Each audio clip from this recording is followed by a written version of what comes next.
I think now we have crossed a very important bridge in that we have proven that with patients that just got stroke and are in the process of standard of care, if they do take another capsule, in this case of tocotrienol supplement, that it does not adversely affect them.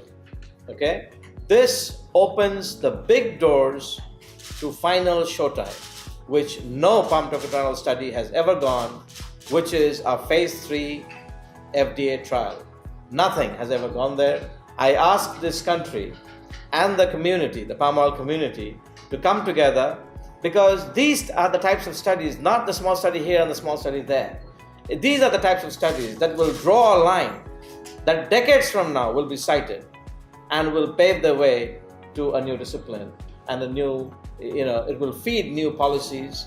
It will lead to other studies. I'm so happy to see some of what we did in the US has already been successfully recapitulated in Malaysia. You saw the work that was presented yesterday by Dr. Sundram. Where it has been now reported from Malaysia that the lesion in the brain of aging folks have sort of gone down with tocotrienol supplementation, very consistent with what we have been showing.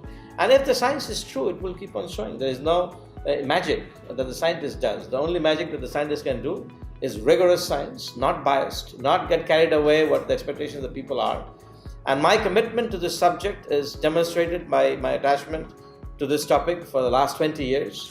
And this has become a key part of my career. And mind you, very important, there is no other scientist in the world, in the US today, that has been continuously funded in the last 2 decades or so by the National Institutes of Health on tocotrienol. Tocotrienol, there was no funding from the US government. We were the first to get it, and we held it until now. We have active funding, meaning that not only, of course, here you have the converted, but in the US you have people that are critical, that are skeptic, and they're right in their own. So through rigorous science, we have to be able to change their minds.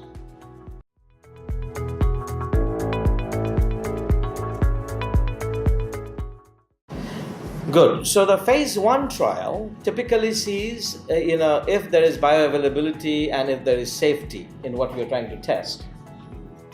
The phase 2 then further looks at safety, a little bit of efficacy, especially if there is anything bad that may happen, and also what we call dose escalation. So if you're recommending, say for example, 200 milligrams twice a day, then you better test 800 milligrams, because you have to show that even if you far exceed what you were supposed to take, you are not hurt.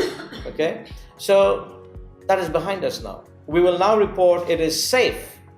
And to you, it may or may not be news, but it is in science and news that it is safe to provide patients that are on multiple, they are at least on a dozen different pills after you have a mini stroke, that it is safe to add another pill.